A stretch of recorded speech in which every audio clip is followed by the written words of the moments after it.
Now, ABC 7 News at 11, on your side. We begin with a breaking news alert. And while this news is serious, I want to again remind everyone that this is exactly what our state has been actively and aggressively been preparing for. Breaking tonight, Maryland's governor declaring a state of emergency because of the state's first confirmed cases of coronavirus. 3 people, all in Montgomery County. Tonight, 7 is on your side now with team coverage of the governor's announcement, the nationwide outbreak, and the effort to fight the stigma here in D.C. Governor Hogan says that he is mobilizing the state's resources to respond to the arrival of this virus and is also looking for a boost of funding to help keep it contained. ABC 7's Jay Korf was in Annapolis for the governor's announcement. So, Jay, what are we hearing tonight? Yeah, Jonathan, confirmed just a short time ago by the governor and top health officials, a married couple in their 70s and a woman in her 50s contracted COVID-19, the coronavirus, when they were on an overseas trip together. They are not telling us where this trip took place, but they also say that these 3 are the couple and the individual person are not related, but they are all self-quarantined at home and their conditions are improving. The good news, they're all feeling better. But the real heart of the issue here is health officials say there was around a 12-day period from the time that these 3 came back to country and the time in which they sought help from public health officials, and they have self-quarantined. And everyone wants to know, where did they go during those 12 days? In response to this threat to public health, I have issued a proclamation declaring a state of emergency in Maryland. Maryland Governor Larry Hogan calling this latest public health crisis development rapidly evolving. Says plans are in place to respond to 3 cases of coronavirus in Maryland and that resources are being fast-tracked. The public should be assured that our state's preparedness builds on decades of planning, experience, and expertise gained from previous and ongoing public health events. Health officials say the 3 with COVID-19, a couple in their 70s and a woman in her 50s, never got horribly sick and their conditions are improving. Health officials declined to say where they contracted coronavirus or where exactly they live in Montgomery County. What they are willing to discuss, efforts to find out exactly what those 3 did, where they went, and who they interacted with when they returned from overseas. Health officials say all 3 came home February 20th, sought help March 3rd, and were tested March 4th in an undisclosed hospital. We want to understand during the period of time when they returned from travel and when they had symptoms, flu-like symptoms, we want to understand exactly where they went, who they interacted with, in order that we can conduct this investigation. I'm asking people to go back on their calendars day by day and retrace their lives in great detail. And so that's exactly what's happening now. And health officials want to assure the public that they have a team of disease experts investigating every step that these 3 individuals took during those 12 or so days that they were back in country and were not feeling well. Also, in late tonight, Montgomery County Public Schools came out with a statement saying that based on the knowledge right now that these 3 individuals did not have direct contact with Montgomery County Public School children, that schools will remain open for now. Reporting live in Annapolis, Jay Korf, ABC 7 News. Jay, thanks. And today, Vice President Mike Pence went to Washington State. That's the epicenter of the coronavirus outbreak in the U.S. And he brought with him news that the Senate has approved an $8.3 billion coronavirus spending package. The resources, Governor, as we discussed, are not simply resources for federal agencies, but rather there is also considerable investment available for states like Washington that are dealing with the coronavirus and also local healthcare providers. And we also know tonight that the Department of Homeland Security has denied entry to 241 people into the United States because of COVID-19. Just a part of the American effort to try and contain this outbreak. ABC 7's Carl Willis live at the alert desk now, tracking the American response. Carl? Well, Jonathan, Maryland is joining a growing number of states announcing their first cases of coronavirus. And we just learned of another death in California, bringing the U.S. total to at least 13. Here's what we know right now. There are at least 150 confirmed cases in the United States. We've learned of 12 suspected cases in the U.S. Department of Defense. The cluster of deadly cases in California is all linked to a cruise ship, and the federal government is now investigating a nursing home at the center of the deadly outbreak in Washington state. Also today, the Trump administration admitted that it doesn't have enough coronavirus tests to meet the anticipated demand. But Vice President Pence says they will still meet the goal of distributing 1 million tests by the end of the week. We also learned this afternoon that tests will be available to people on Medicare and Medicaid through individual exchanges. This is a common type of test, just like you get a swab for strep throat or for the flu test. These are the kinds of things that are typically covered. The virus has infected more than 93,000 people and claimed over 3,000 lives. Switzerland and the UK announcing their first coronavirus deaths today. That's the latest from the Alert Desk. Jonathan. Going on. Carl, thanks for that. And in the district, there's another round now of deep cleaning after word that a group that attended APAC earlier this week may have been exposed to the COVID-19 coronavirus before they even got to D.C. Keep in mind, 15,000 people attended that conference, including Vice President Mike Pence, several members of Congress, and D.C. Mayor Muriel Bowser. Now, we know there are no confirmed cases of coronavirus in D.C. as of yet, but business owners in Chinatown say that the fear and the stigma around this outbreak have them now struggling to even stay afloat. District leaders want you to know that Chinatown is still very much open for business. ABC 7's Annalisa Gale is there live for us tonight with that part of our coverage. Annalisa?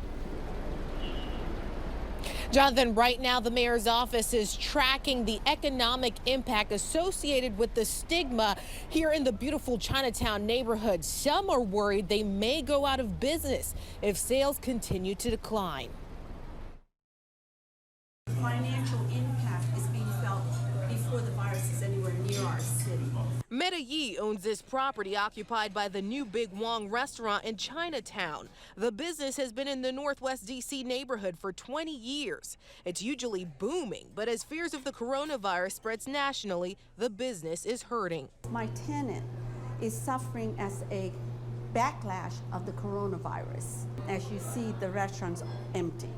Yi believes it's all due to the stigma associated with the virus, which health officials say originated in Wuhan, China. And people don't understand that Chinese are not the source of the virus. The virus is international, it's all over. It is not an ethnic disease. Anecdotally, we did kind of an informal roundup of some of the businesses, called in, checking on them. About half of them reported some degree of economic downturn. On Thursday afternoon, Mayor Muriel Bowser visited Chinatown to remind people that the area is safe and available for everyone, along with the director of the city's Office on Asian and Pacific Islander Affairs. We're so happy to let people know that Chinatown is open for business. It's a gesture that was appreciated by Yi, who says the restaurant will have a hard time staying open in the next few months if this trend continues. These people can't survive this without some kind of business, without people trying to patronize you. And the mayor's office continues to stress that the proper way to stop the spread of the virus is to practice proper hand washing and also to stay at home if you believe you're experiencing any symptoms. Again, there have been no confirmed cases of the coronavirus here in the district. Live in Chinatown tonight, Annalisa Gale, ABC 7 News. Annalisa, thank you for that. To get you up to speed now tonight, Maryland is now under a state of emergency with 3 confirmed coronavirus cases there. D.C. is monitoring 8 patients that have been tested. So far, no positive cases reported. And Virginia is currently monitoring 103 people, but again, no confirmed cases as of yet. Now, we have complete coverage, including a list of disinfectants that the EPA just approved to fight the virus. We put it on our website, WJLA.com, and you can get alerts sent straight to your phone or your pad. All you got to do is download the free ABC 7 News app. All right, watching the weather tonight because temperatures now are cooling down and we could get a brush with winter weather as we're heading into the weekend. That would be a rare one. Chief Meteorologist Bill Kelly has our weekend forecast. You know, it is winter and we haven't really seen much winter weather. We haven't. We start going, oh, we get maybe a little snow. People go, what? I'm sorry, what's happening? It's crazy how this winter has been very mild, but this is our weather maker that we're going to be watching for our day tomorrow. We're talking about tomorrow night late, overnight into Saturday morning as this weather system gets a little bit closer. We are dry outside right now. I expect it to stay dry for the remainder of the evening. It's fairly mild. We'll see temperatures. It's cool, but temperatures into the upper 30s, low 40s. In fact, let me show you out the door tomorrow morning. Here's what you can expect. 41 in D.C., 37 Gaithersburg, 36 around Leesburg, and 38 in Winchester. We're going to track that weather system as it works through our area tomorrow in the form of some rain showers around the district and surrounding communities. We'll see the potential for pop-up snow showers over in the mountains, but late tomorrow night into early Saturday morning, maybe a little dusting of snow around the district. We'll talk about that in just a few minutes, Jonathan. All right, Bill, we'll see you then. New information now in the case of the Prince George's County police officer accused of shooting a handcuffed man to death that was sitting in the front seat of his squad car. A grand jury has indicted Corporal Michael Owen for second-degree murder in the death of William Green. And prosecutors also told us today that test results came back and showed that Green did have the powerful drug PCP in his system at the time of the shooting. In fact, Corporal Owen has always contended from the very beginning that Green was high and fought him before the shooting. The police chief initially denied that claim. We are waiting for the final toxicology report. However, preliminary information that we've received indicate that Mr. Green did, in fact, have PCP in his system. Now, Owen has been held without bond since the incident in late January. Well, the daily commute should now be just a bit easier if you drive through Fairfax County, because after 10 years in the works, the Jones Branch Connector opened just today. It's a half a mile of roadway linking Tysons and McLean with a bridge over the Beltway. It features wide sidewalks, bike lanes, and a pedestrian crossing. The connector should help reduce traffic by providing easier access to the Tysons Metro station. Traffic has also improved coming in towards the Capital One building, but I think in the afternoons it can be a little congested going out because I think there's a lot of extra traffic that comes through. This is the first of 17 projects of this type that the Fairfax County Board of Supervisors has planned over the next decade. And 7 on your side, taking action tonight. That was a little scary, just to see there is no soap and just the conditions of the bathroom. Oh, he is not kidding. With flu season still in effect and the coronavirus outbreak, why is there no soap in a school bathroom for the kids? A mother called 7 on your side, and we got results. And a consumer alert for you tonight. Why the financial impact of coronavirus fears may not be all bad, where you could actually save some money. You're watching ABC 7 News at 11, on your side. Well, new tonight, following New York, California, and Montgomery County, it is now illegal to discriminate against natural hairstyles in Virginia. Governor Northam signed the Crown Act into law this week. It is a bill that bans discrimination based on hairstyles historically associated with race. And a 7 on your side consumer alert tonight. Fears over the economic impact of coronavirus sent stocks down. We watched that. It happened today in a big way. But here is at least one upshot. Mortgage rates are falling big. Tuesday, the Federal Reserve announcing it was slashing interest rates. That cut, along with a rock-bottom 10-year Treasury yield, means that mortgage rates actually could head even lower. Freddie Mac says that the rate for an average 30-year fixed mortgage is at the lowest level in nearly 50 years.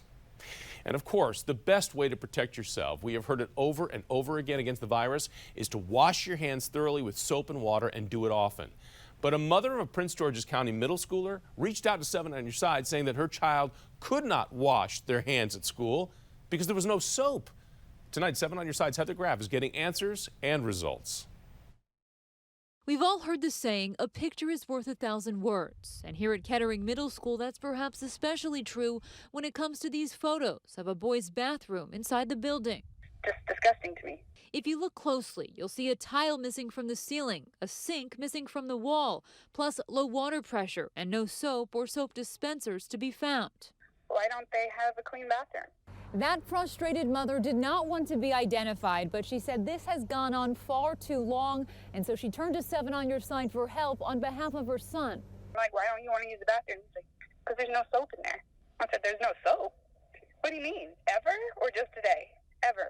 And with coronavirus concerns growing and health officials stressing the importance of hand hygiene, parents here in Upper Marlboro feel the lack of soap in school bathrooms is simply unacceptable. I would hope the teacher would be somewhat enforcing of the students wash your hands once you go out and use the restroom, or either go outside and play. That was a little scary, just to see there is no soap and just the conditions of the bathroom. So on Wednesday, we brought it to the attention of Prince George's County Public Schools. And by Thursday, a district spokesperson told us maintenance staff would be there first thing this morning to begin the process for repairs. I mean, I think that's amazing. The cleanup now underway in response to a messy situation at school. I think it's sad that it came to this, but I think it's awesome for the kids. They deserve it. Heather Graff, ABC 7 News. Wow, can you imagine? And ABC News is taking an in-depth look at the coronavirus outbreak, from how it started to what you need to know in the days ahead. It's going to be a good special. You should watch it. It's 2020. It airs tomorrow night at 9 o'clock right here on ABC 7. Let's talk about the weather situation, because, again, another day where you could wear short sleeves. Yeah. Tonight, though, you can feel a change. You can definitely tell it. And we're going to get a little bit of a change from Mother Nature. We're going to be sleeping. It's mainly tomorrow night and into early Saturday morning. Doesn't count then. Well, there it is. Mother Nature, you've been put on notice. That's not good enough. No, it's good. It's better that way. Oh, wait. Okay, see, now I'm confused. Okay, so we'll get it pulled together. So here's what it looks like outside right now. We have a few clouds. It's dry. It's mild. So what I'd like to do is I just want to focus the time here on the Futurecast. I'm going to walk you through. We'll pause it, and I'm going to have the clouds and radar with the temperature. So out the door tomorrow morning, notice we got a lot of 30s out there. Most of our area should be dry, potentially a few showers into far St. Mary's County, but generally speaking, I see it dry with just an isolated shower or two, temperatures into the 30s. We walk you into about 8, 9 o'clock. We're still in the 30s, maybe a few 40s. Clouds start to increase, and we're starting to see a few blips on the radar. Once we get into the mid to late morning, now here's a look at 11 o'clock. The temperatures are in the 40s. It's going to be a chilly and breezy day, by the way. I want to point that out as well. You see these lines, the wind lines. Winds tomorrow throughout the day, probably in the 10 to 20 mile per hour range, maybe 15 to 25 at times. But notice at 11 o'clock, now we get a few of these blips of green on the map. Hit and miss showers. Our best chance for dry weather tomorrow is going to be in the early part of the day, because we hit noon, we're in the mid 40s or so, and then into the afternoon, this is where we start seeing some of these showers generated. We'll get some sunshine, some showers will kind of pop up, they're going to pass on by. So if you're outside and you get one of these showers, they'll move across the area. We're only into the upper 40s and low 50s, which for this time of year is about where we should be. But when you account for the winds, and then, of course, the clouds and the showers, we're going to see these temperatures. They're going to feel a little cooler than that. But 4 o'clock, driving home, 5, 6 o'clock, we'll expect scattered showers around the region. I also want you to know that snow showers will be out west, but that's what our forecast is for tomorrow. Cool, windy, pop-up showers here and there, even into your evening tomorrow, including this time tomorrow night. But the big change will come late tomorrow night. So watch this. Here's midnight. As the system moves off to our east, the tail end of it's going to sweep back through. So overnight, tomorrow night, early Saturday morning, 2 o'clock. Here's a look at 4 o'clock. Now we start seeing some snow showers around the area. It will not amount to much. Surface temperature still into the 30s, above freezing. But by the time you head out early Saturday morning, it's gone. Maybe a little bit of a dusting, but that's what we're going to be watching for that winter weather. So tomorrow, again, it's breezy, it's cool, scattered rain showers throughout the day, 51 degrees, feeling like 30s and 40s. Saturday, we're dry, but late tomorrow night, overnight into early Saturday morning, potentially a dusting of snow. 49 degrees on Saturday. Sunday looks great, 62 degrees. And don't forget, Saturday night, Sunday morning is spring those clocks ahead. Sun will be setting at 7:09, Jonathan, on Sunday night. That's fantastic news. Yep. Bill, thanks very much. Still ahead for us tonight. So for me, it was just being in the right place at the right time, and I knew God had me there for a reason. Turned into a lifesaver. A Metro bus driver taking action. His training and selflessness saved a taxi driver's life. The story's ahead. A Metro bus driver says his training helped him save a man's life. Those drivers are trained to be extra observant, and man, did that pay off on Tuesday, because when a driver of a D6 route right near Union Station saw a taxi stopped right there in the street with the driver slumped over the wheel, he'd been in some sort of accident. It was small, but he was having a medical emergency. So the bus driver jumped out of the bus, pulled this guy out of the car, and started performing CPR until an ambulance got there. Society we live in now, people just don't care about people no more. So for me, it was just being in the right place at the right time, and I knew God had me there for a reason. Well, he says that because he was the only one to help. There were other people that drove by and didn't stop. Now, the cab driver was rushed to the hospital in critical condition, and at last check, he was still being treated. We'll keep our fingers crossed that he pulls through okay. And congratulations going out tonight to ABC colleague and World News anchor David Muir. Tonight he was in Washington to receive the Leonard Zeidenberg First Amendment Award from the Radio Television Digital News Foundation. This is an award that goes to a journalist who has made a major contribution to protecting First Amendment freedoms. All right, let's talk about some sports now, because you know what? We really need the Caps to get hot right now, because this is the final stretch before they go to the postseason. It's not happening, Jonathan. They lost last night. Another tough one tonight against the Rangers. Not good. They are struggling right now, and those struggling Caps, they drop another one inside Madison Square Garden. How Washington allowed one Rangers player tonight to score 5 goals against them. Sports is next. Stay with us. And now, the Toyota Sports Desk, brought to you by your local Toyota dealers. The Caps going in the wrong direction at the absolute worst time of the year. Tonight, another frustrating loss in New York to the Rangers. Washington's lead in the Metro Division gone. Now tied for first with Philly. No defense in this game, or really bad defense. Game tied at 4 until Mika Zibanejad puts it past Ilya Samsonov, 5-4 New York. Under a minute to play now. Caps empty net, and Alex Ovechkin makes it count. His second goal of the game, tied at 5. We go to overtime. In the extra period, a mental lapse, and Zibanejad capitalizes. His 5th goal of the game is the game-winning goal. Unbelievable. Caps get a point, but lose in OT, 6-5. Trent Williams and the Washington Redskins could be going their separate ways very soon. The team giving the 7-time Pro Bowl left tackle permission to seek a trade. Trent has been at odds with the Redskins for most of the past year, citing concerns over how his medical condition was handled. Williams will turn 32 in July. College hoops, Patriot League quarterfinals, American hosting Bucknell late second half. Jameer Harris with a deep 3 ties the game at 58.